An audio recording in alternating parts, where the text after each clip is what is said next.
Smiling man. I wanted to share my story with you, since it was really creepy and happened to me a couple days ago. I'm not the type of person who gets scared easily, but this incident really freaked me out. So, a little backstory about me. I'm a 19-year-old female, and I live by myself. I'm pretty much a home person, and I like spending time by myself. I usually spend my time hanging with my 2 cats, writing, reading, and listening to music. But that night I was really bored and wanted to do something. So I decided to go out and hang out at the city center of my city. I live 10 kilometers away from the center, so I decided to take a bus, because the day had been really cold and it has snowed, so I couldn't really use my bike. I left my house around 5 p.m. and arrived at the center about 6:30 p.m. I headed to the mall and checked out a couple new shops that had been opened and looked for inspiration for Christmas presents. I also wanted to go check out another smaller mall nearby, so I started making my way in there. It was really cold when I got out again, and it had started snowing again. So I decided to take a shortcut through another smaller mall, which had pretty much been empty for quite a while and had only one grocery shop. The place was empty, so I started to make my way through the hall. After 5 meters, I noticed someone standing in front of me. From my first glance, it looked like a middle-aged man just standing there, looking blankly ahead of him. I didn't really think anything of it, because maybe he was also cold and wanted to warm up. So I just continued to walk. After walking for a little bit, I think the man heard me coming because he turned around and started staring at me. Again, I didn't really think anything about it. But when I got closer, I saw the man's face and kinda got spooked. He had a really dirty face, with little scars all over his face and really big eyes. He was really tall and skinny, and his stand was a little crooked. However, I decided to ignore it and just quickly wanted to pass him, since I already saw the exit door. But when I passed him and accidentally made eye contact, I was terribly scared. He started humming what sounded like a lullaby, and the most sinister smile accused on his face from ear to ear. I quickly looked away and almost sprinted to the exit door. I didn't look back until I was at the other mall.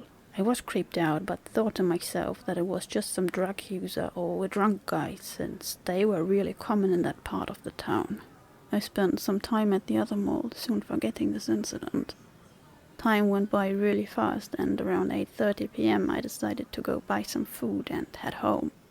I went to the mall's grocery store and bought supplies for a salad and made my way to the checkout. The lines were long, and since there was only one checkout open, I had to wait a little for my turn to come. When it was my turn, I started paying, and while waiting for the cashier to count and hand me my change, I glanced to the exit door at the mall. That's when my heart sank.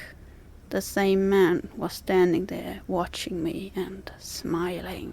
I felt my heartbeat fasten and quickly packed my stuff up and walked past him out the doors without looking at him. I went to my bus stop to wait for my bus, since it was supposed to be there in like 5 minutes. The stop was really packed to my surprise, since it was kinda late and usually the bus was really empty. However, I put my headphones on and started to listen to music, not really paying attention to my surroundings until the bus came. I was pretty much the last person to step in the bus, because I waited a little further away from everyone else. And by the time I got in, all the seats were taken, so I had to stand in the middle of the bus. The trip went by really fast, and I was listening to my jams and kinda zoning out. When my stop came, I stepped out and started walking towards my home. From the stop to my house it's like 20 meters, so not that bad. Some other person also jumped off at the same stop after me and walked like 10 meters away from me. When I got to the house complex door, I glanced back to see if the other person was my neighbor, so I could hold the door open for them, because it was not uncommon for me to be on the same bus with my neighbors for some reason. However, I didn't see anyone and decided to enter the hall and make my way to my door.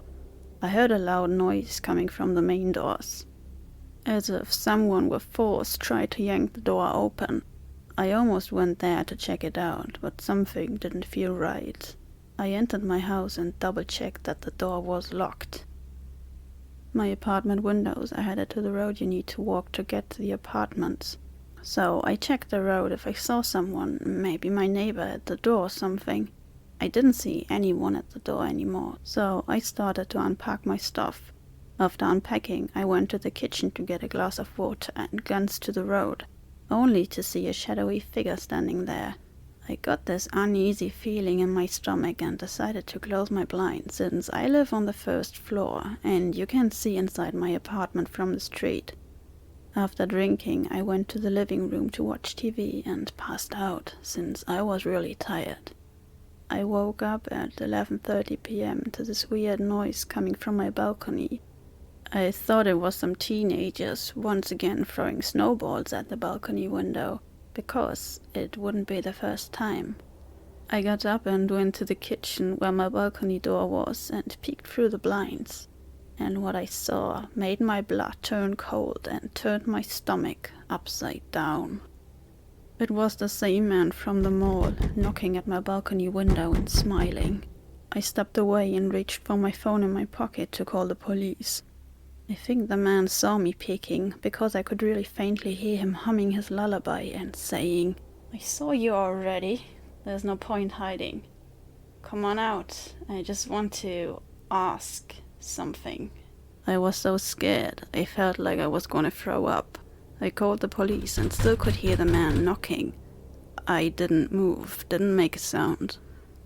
I stood there, holding back tears and waiting for the police, which felt like hours. After 10 minutes he stopped knocking and let out a scream. Then it all just stopped. No noise, no knocking, nothing. I heard a car turn up to the parking space and peeked again. It was the cops, and I made my way out to the front of the house to give a description of the man and told them what happened. The police said that they would check out the area, but it was possible that the man had run to the forest nearby and got away. They left, but said they would come back if they found something. After all, the police found nothing or no one. There was nothing they could do at this point. They told me to call again if he appeared. The fact that no one of my neighbors were around or none of them heard or saw anything made it more difficult. It was probably just some junkie stalker, and only God knows what would have happened if the glass window on my balcony was open and my balcony door unlocked. Needless to say, this really creeped me out and makes me think twice before leaving my house alone after dark. There was something in the basement. My parents divorced when I was around 12, and my mom went quite far away from the suburbs where I was going to school. So, for a good while, I lived at my dad's place. Then, when he met his new girlfriend, he partially moved in at her place since it was closer to their mutual workplace. So, anyways, I lived pretty much alone at my dad's house for a few years, between 2008 and 2014.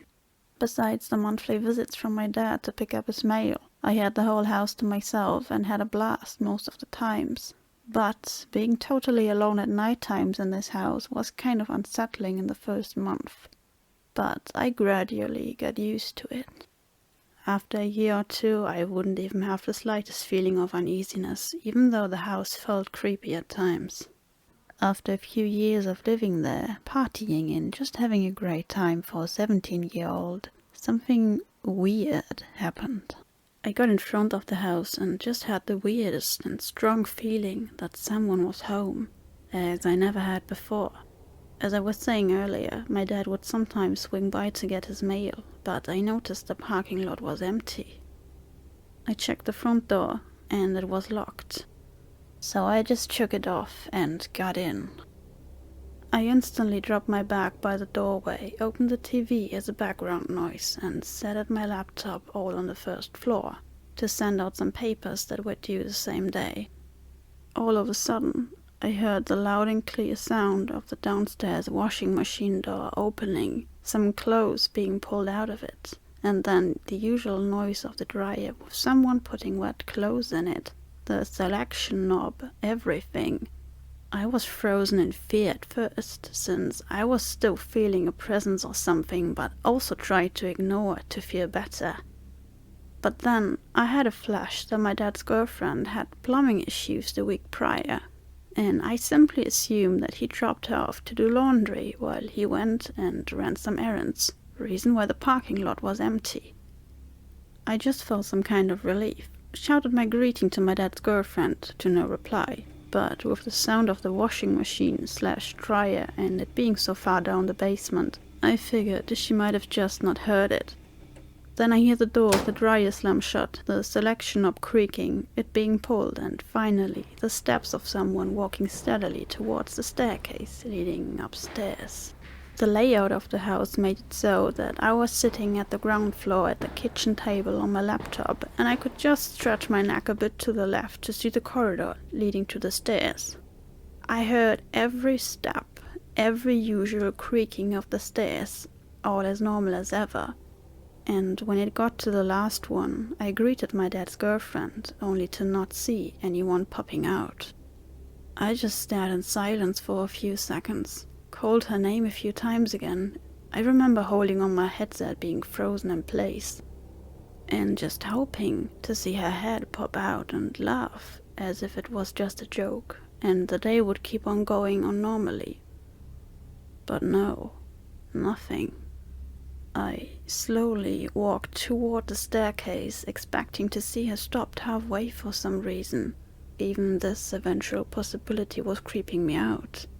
But there was just no one, nothing. I could see the basement being as dark as it was all the time, even in the middle of the day. I shakily called her out one last time, really hoping it was some kind of prank. Opened all the lights up, walked toward the cabinets hiding the laundry appliances, and everything was off, cold and still unused for a week or so. I remember vividly the contrast of the comfort of being home, super chilled, in broad daylight, just enjoying my day, and being paralyzed with fear and contradiction. I swear to God, I heard and straight up assumed someone was here with me for an hour, just doing laundry. I called my dad right away, and he was with his girlfriend on a romantic getaway 4 hours north. I slept upstairs until he sold the place a few years later.